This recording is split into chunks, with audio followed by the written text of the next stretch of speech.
Okay. So I think it's important to understand meditation and to be a student of what it is that you're doing when you meditate,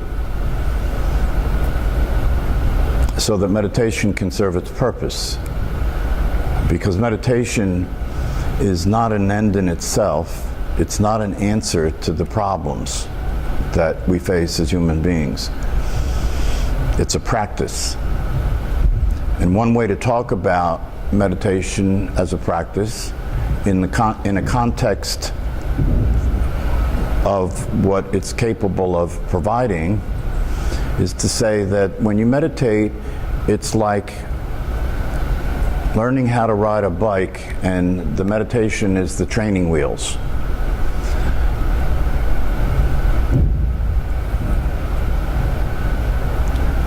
Because in meditation, if you examine what we're doing in meditation, we allow the body to relax. We're practicing having the body relax. And then we bring our attention to the breath. And when we bring our attention to the breath, we're moving our attention away from what? The mind. And what's happening in the mind? Thoughts. So when we move our attention to the breath, we're moving our attention away from thinking and maintaining attention on the breath. And then it's said that when you're meditating, it's like being the witness, right? Being a witness of just what's happening. So you're practicing being a witness of just what's happening. You're practicing not being a thinker, yes? Because you're moving attention away from thought, right? So you're practicing not being a thinker. You're practicing allowing the body to relax. You're practicing being a witness to just what's happening, which is different from being somebody who's reacting to what's happening, right?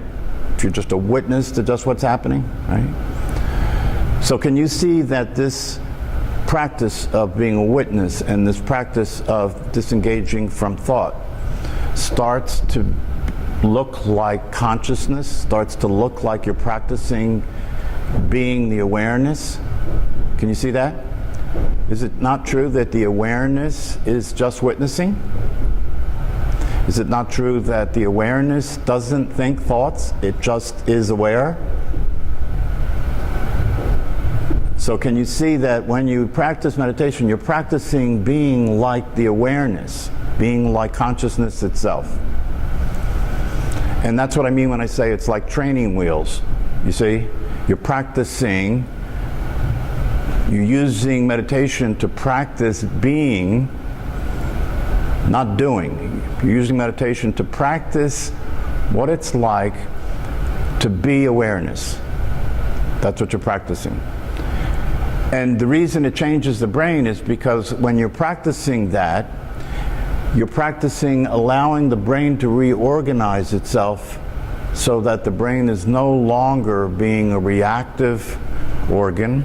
It's no longer identifying with the body or identifying with what's going on in a way where there's a threat, or in a way where there is a necessary action that needs to occur in order for things to work.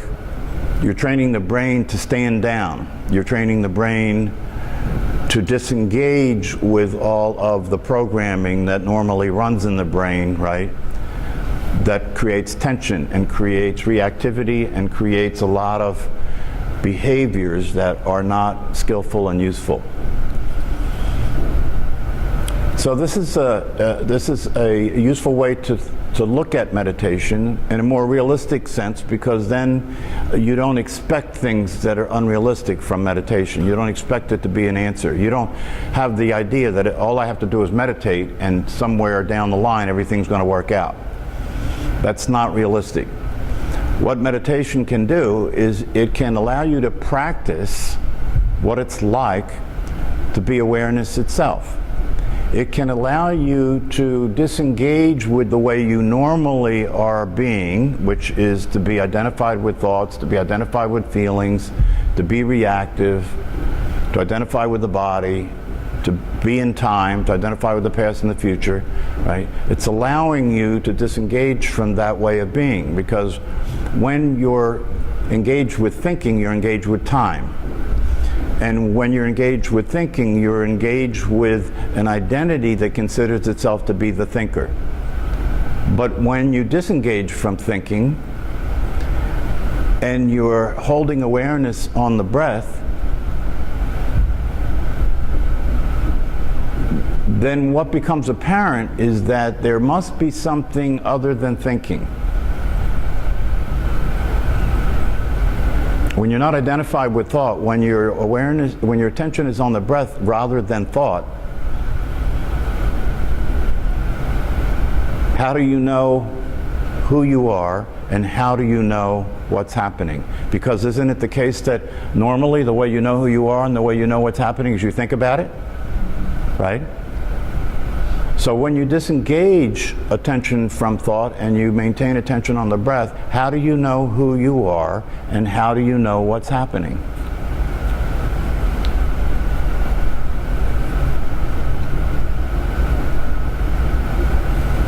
I mean, one of the things that that people find difficult about practicing meditation, they may not express it this way, but for many people when they practice meditation, they experience confusion or they experience fear. This whole idea of meditating and letting go. If I let go, if I really let go, then who am I? If I take attention away from thought and maintain attention on the breath, how do I know who I am?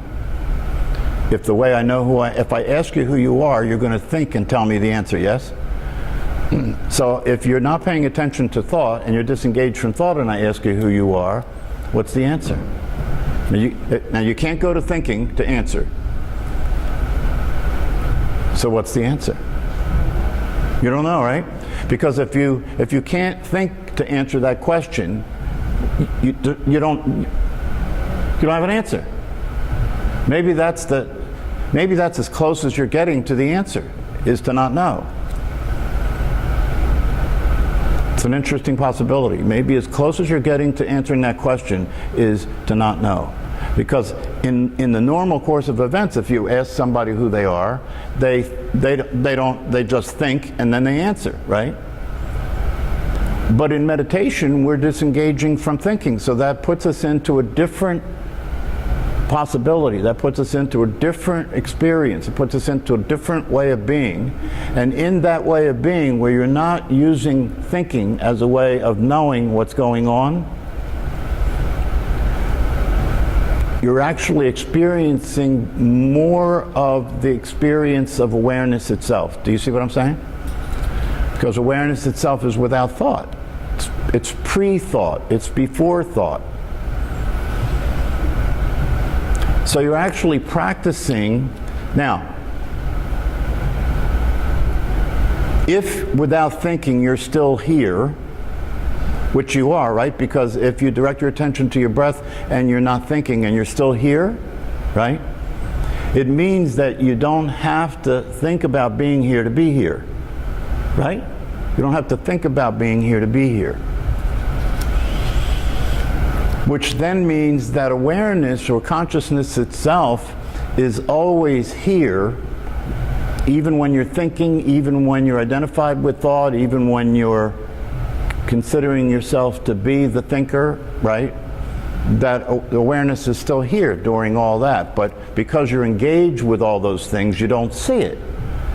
You can't see it. But when you're meditating and you disengage from thinking, it allows you to get closer to awareness. It allows you to experience more of the reality of yourself, because obviously who you are exists without thinking, right? Because when you practice meditation and you hold your attention on your breath, you're not thinking and you're still there.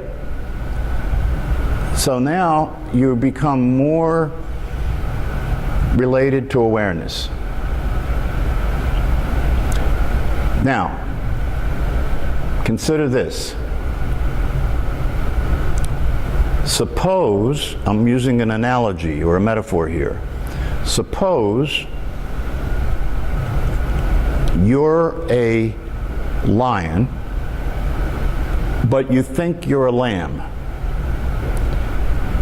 You're a lion, but you think you're a lamb, right? But now as a lamb, you start to learn meditation, and when you meditate, you practice being a lion. You follow me? Suppose you're a lion, but you think you're a lamb. But then, as a lamb, you start to practice meditation, and you practice roaring. You practice what it's like to be a lion. Can anybody see what the problem is here? You're a lion, but you think you're a lamb.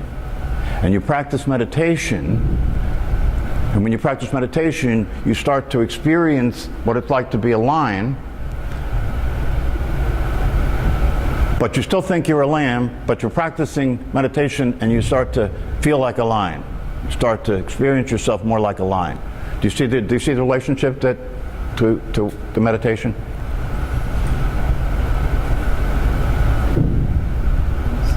If you're practicing a meditation, and when you practice meditation, you're practicing being the way you would be if you were just awareness itself, you see?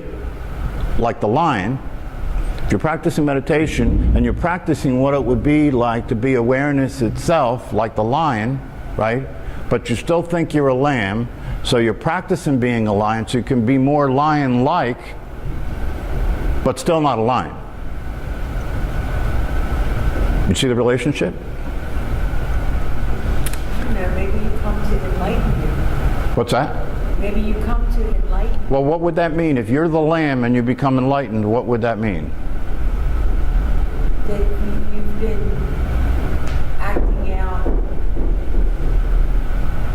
not your true nature. Good, good, good, good. Listen to this. She's on to something, right? She says you come to enlightenment. The lamb comes to enlightenment. Well, what's that mean? You've been acting out not your true nature by being a lamb. So then enlightenment means what? Coming to the truth. Which is? Who you are. And for the lamb, that means? I'm really a lion. Right. Do you get this? Well, I do. You don't? No. Well, for somebody who doesn't get it, you're pretty clear. Is it clear to anybody else? It is. The only thing keeps coming. Is trying to say, oh, I got a glimpse of awareness when it's been there all along, and it's really who we are. Okay. See, but here's the deal. Here's the deal. Here's the value of this analogy, right? Because I say you do know what you're saying, but who you think you are is confused about it. Right? So, if you're a lamb and you meditate and you start to feel like a lion, and then you start to learn about being a lion and you decide that you would really like to be a lion, but you still think you're a lamb, right? And then you become enlightened, which means that now, instead of thinking you're a lamb, you know you're a lion, right? But you were a lion all along, right? Even when you were a lamb, you were a lion, right? Well, not if you didn't know it. I don't think you were. So she says, if I didn't know it, then I didn't think I was, right? Right. Yeah. But still you were. According to whom? According to you. No. The lion was a lion all along, right? So even when it was a lamb, it was a lion. Now, if you can get this metaphor in terms of you and awareness, right? If you can get this metaphor like you think you're a lamb, you think you're a person, like a lamb thinks it's a lamb. but you're really a lion, meaning that you're really awareness itself. Okay? You follow me? But even though you think you're a lamb, even though you think you're a person, all along you've been awareness. So what do you have to do to become what you really are?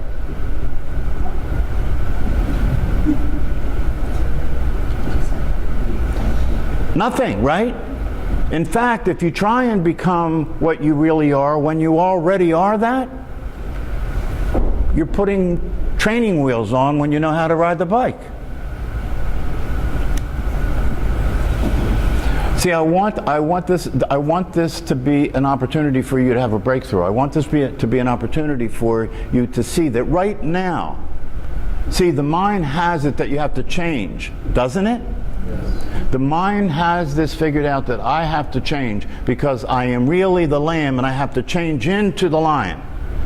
So I'm going to do everything I can. I'm going to practice hard. I'm going to meditate as long as it takes because I'm committed to becoming the lion. Can you see how that'll never work? You can't try and be what you already are. And if you try and be what you already are, it's in the way. It keeps you from being what you already are. So you see, when you look at meditation in the way that I'm talking about it now, can you see that it is a practice, it's a tool, it's a method to help you get closer to the truth? Right? Like the lamb is meditating, and when the lamb meditates, it feels more like a lion. But it still thinks it's a lamb, so it's going to meditate longer and harder and go to retreats. And then maybe it'll be the lion, you see. This is where you have to come to a recognition that meditation can only take you so far. The day has to come when you simply see the truth, when you simply get the truth. And it's easy to do that because it's true. It's easy to do that because it's already true. So in one sense, meditation is a valuable tool because it will become the boat that takes you across to the other side. But at some point, you have to get to the other side and realize you don't need the boat. If you keep meditating to try and get somewhere, see, do you notice, I have said in the past that if you're really meditating, you're not trying to change anything, right? You see how that relates to what I'm saying? If you're truly meditating, you're not trying to change anything. If you're truly meditating, you're not trying to get anywhere. Because the power of meditation is realization, not change. The power of meditation is it makes it easier for you to realize who you are, not like changing to become that, just like noticing that that's already the case. See, if you're having difficulty following me, it's because you're trying to think this out. You're trying to think this through. Awareness doesn't think, it just is. Who you are doesn't think, it just is. So if you try and think this out, the machine's going to crash. The computer's going to crash because this doesn't make sense. It's just true. It doesn't make sense, it's just true. One of my teachers said it this way: if you can get this, the light bulb will go on. He said, there is a presupposing, you have to really follow this because this is like a laser pointing at the truth, right? There is a presupposing of a non-existent thing. There is a presupposing of a non-existent thing that wants salvation for that non-existent thing. There's a presupposing. In other words, you are operating with an assumption, like the lamb is assuming it's on a lamb, right? It's got to be assuming it's a lamb because it's not, right? There's a presupposing of a non-existent thing. The lamb doesn't exist because it's a lion. Yes? In your case, there's a presupposing of a non-existent thing, and in the case of a human being, that non-existing thing is the person you consider yourself to be. There's a you're assuming you're a person. And of course, you were brought up in a society and a conditioning and an education, everything where everybody says you are. You learned that you are a person, right? Nonetheless, it's a supposition, because if it is not true any more than it's true that the lamb is a lamb, right? It's an assumption. But the assumption keeps verifying itself. Keeps verifying itself, because the way it verifies itself is every thought that arises in your mind, right? Without noticing it, you have that thought be evidence that you exist, right? Because I must exist, I'm thinking. I think, therefore I am, right? So every thought that occurs in your mind verifies your existence. I must exist because I'm thinking, right? However, there's no evidence that that's the case. That's why it's an assumption. The thought arises, right? The thought arises, and like I've said here before, the thought arises, you have to look at what the thought is, right? How could it be your thought when you come after the thought, not before it? Thought arises, you have to look at the thought to know what you think. There's nothing happening there that's evidence that you exist. Can you see that? There's just a thought that happens. The idea that it's your thought is what you keep making up. There's no evidence. In fact, the evidence indicates that it is not proof that you exist. The evidence shows that you have to look to see what the thought is to know what the thought is. Therefore, you happen after the thought, not before the thought. Therefore, it's not evidence that you exist. There's no evidence that you exist. But you live in a presupposition that that's the case. And you refer to the past as evidence for your existence, because when you think about the past, now watch, if I ask you to think about a past, come up with a past experience that you've had, right? Do it right now, right? There's an image that appears, right? And in that image there is you as a body, right? An image of you as a body in the past, right? And then you consider that to be evidence that you exist. I existed then, so I must still exist. And if I think about the future, I can imagine me as a body in the future, can't you? So if I can imagine me in the past as a body and me in the future as a body, then I can say, okay, if I was there then and I will be there, then I am here. The only problem is, there's no evidence that that's the case. Because the only way you know yourself in referring to yourself is as a body. But one of the things that you can discover in meditation is that the nature of awareness is that it's not physical, yes? Right? Awareness is not physical. Therefore, if awareness is your essence, if awareness is what you actually are, then you are not a body. And therefore, if you consider yourself to exist because there is a body, that's not evidence. You see how it breaks down? Aren't you talking about a soul? You can say that your awareness itself is a soul. I don't care about the words. The body's a manifestation of awareness. Yeah, see,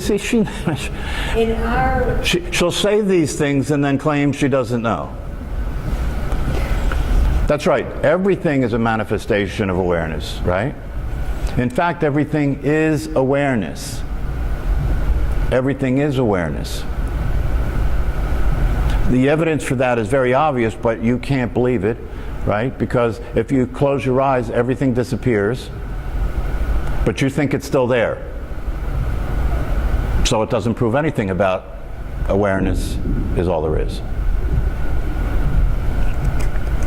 A presupposition of a non-existent thing that now watch.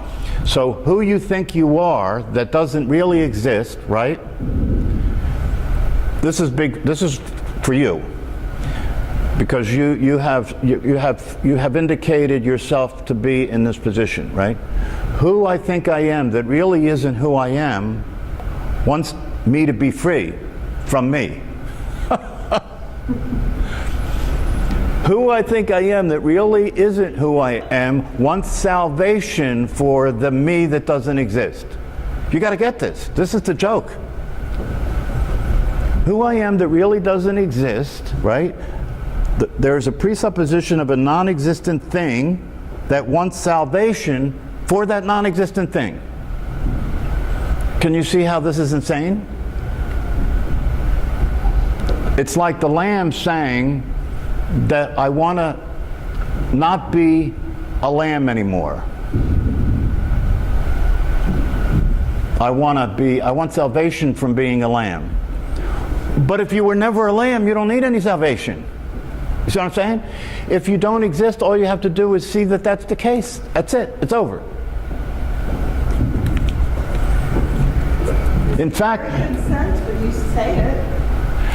that's because it's true. Oh, but it just doesn't, like the mind doesn't want to let you. That's right. Well, yeah, but you see, she's saying it makes sense when you say it, right? It's kind of obvious, right? But it doesn't seem to be true, you know, when you think about it, right? Because thinking can't capture the truth.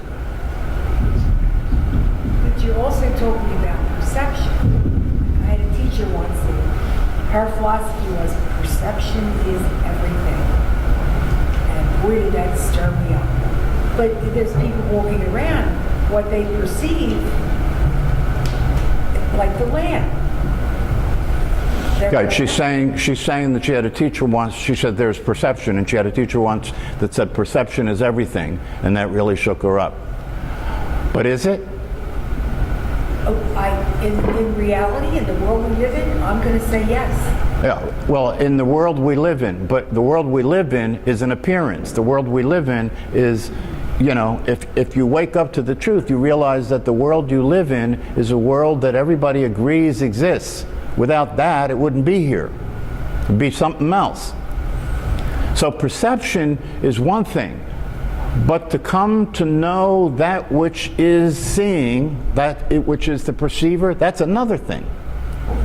Perceptions can change. Perceptions can be different. The perception that all of you are having is different from one of you to the next, yes? But who you are is exactly the same. The perceiver awareness is exactly the same.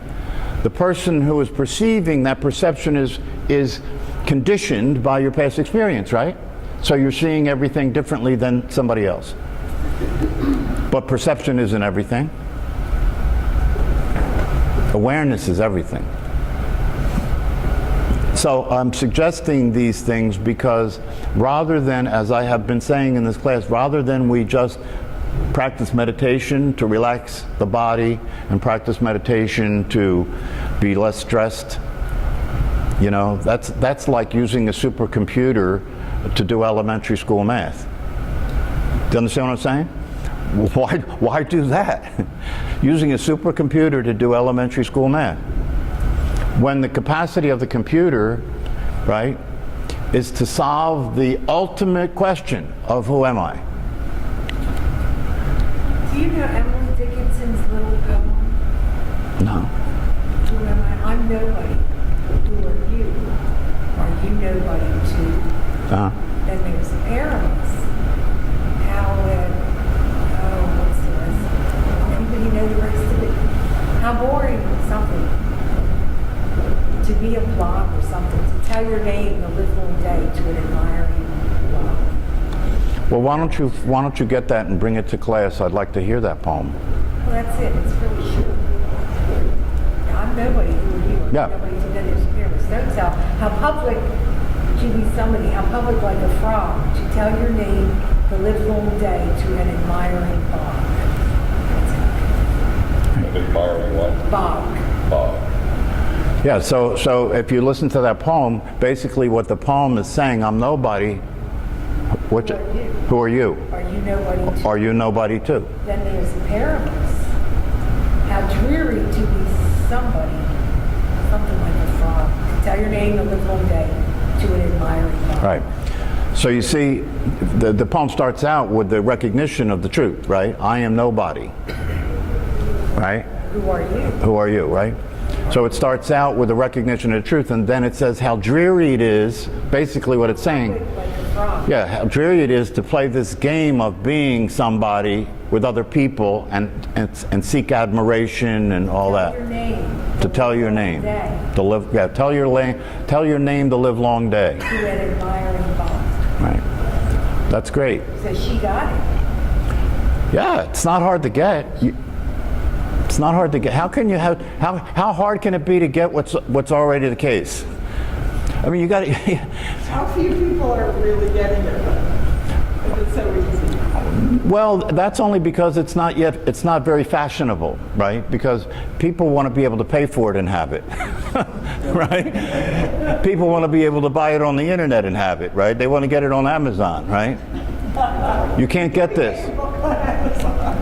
You can get my book on Amazon, yeah, but you can't get this anywhere. You can't get this anywhere. It's not anywhere to be had, right? Except where you are. That's right. That's what you're saying. So the reason I said this to you, right? Because I could see in the last class, I could see you, like you said, you had a flash, right? Okay. But all you have to do to have that flash be a consistent experience is to know that the experience you're having all the time is you. That's it.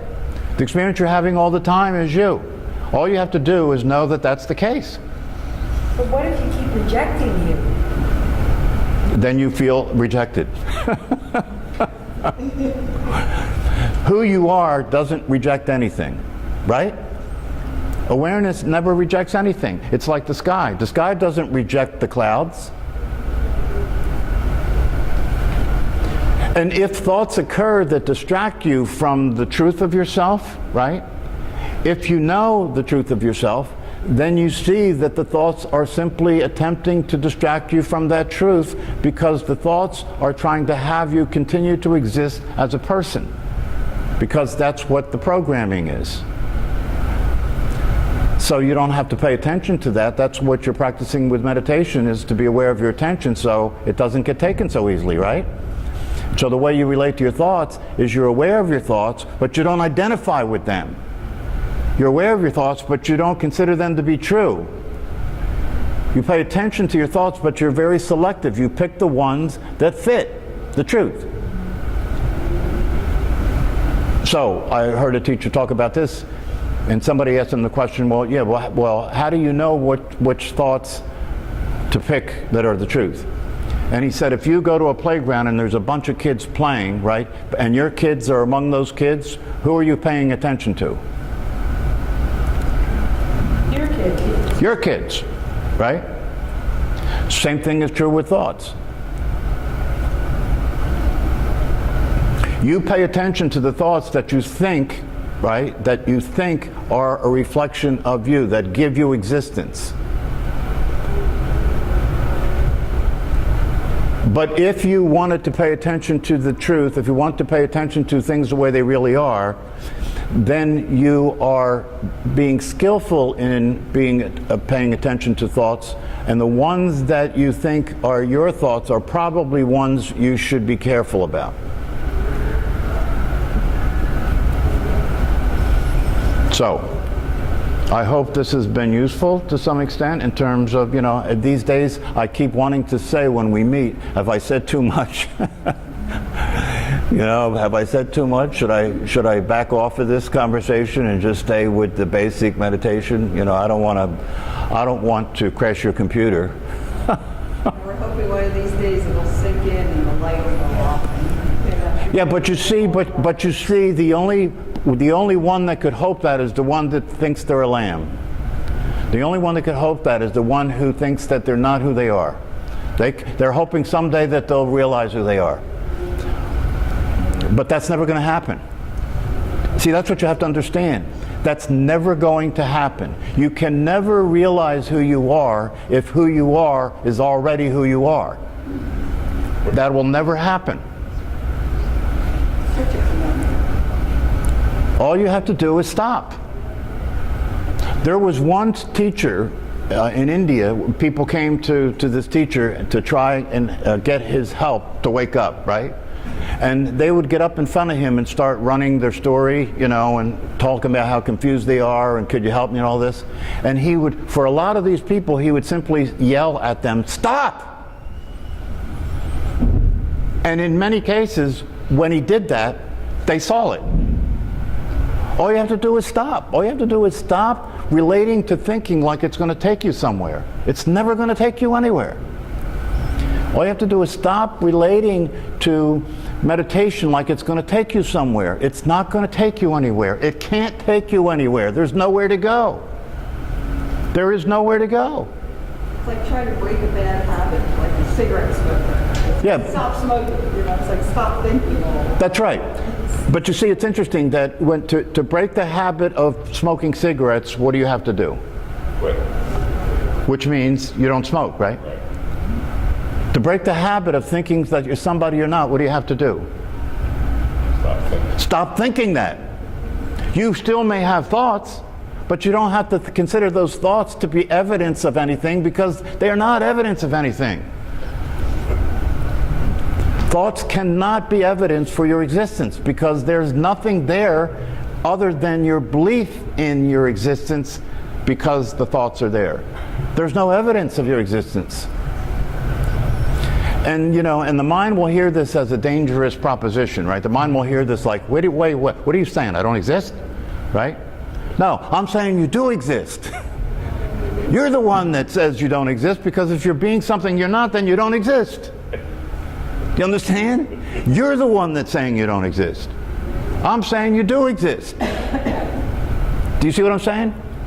It's the opposite of that. The you who doesn't exist wants to argue for its existence and feels threatened that its existence might not be real. It's not. And you'll find out if you let go of considering that to be who you are, that you're still here. That's proof that you weren't that. You understand? If you let go of thinking that you're who you think you are and you're still here, that must be proof that you weren't that. Right? Does that make sense? Yeah, right now, well, it does, but then it'll be gone.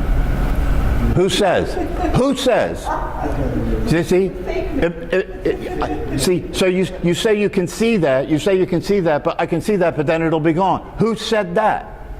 It's a person that doesn't exist. That's right. So it's up to you. If you want to continue to be the person that doesn't exist and try and have a life that works for something that doesn't exist, be my guest. But one thing I can tell you with absolute certainty, it ain't going to work. It can't possibly work.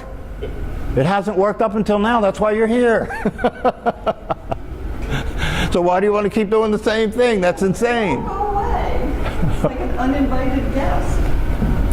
What won't go away that never existed, obviously, you got to get the joke. I know. What won't go away doesn't exist. But you see, the mind will keep relating to it that way. All you have to do is stop buying it. All you have to do is stop buying it. All you have to do, even if it's not yet a clear experience, you can be clear that it's true. Even if you're not totally clear that that's the case and you're going to get lost in the sauce again, you can still be clear that it's not true and stop practicing being what you're not. Just don't practice it anymore.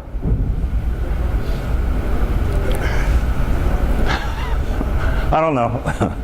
You see, one of the things about this is once you see it clearly and once you're experiencing it to be the truth, it's very exasperating to try and communicate about it to people because it's like telling the lamb it's a lion and the lamb is just, what do you mean? What do you mean? You're confusing me. You're lying. You're lying about being a lion. All right. See you guys Tuesday.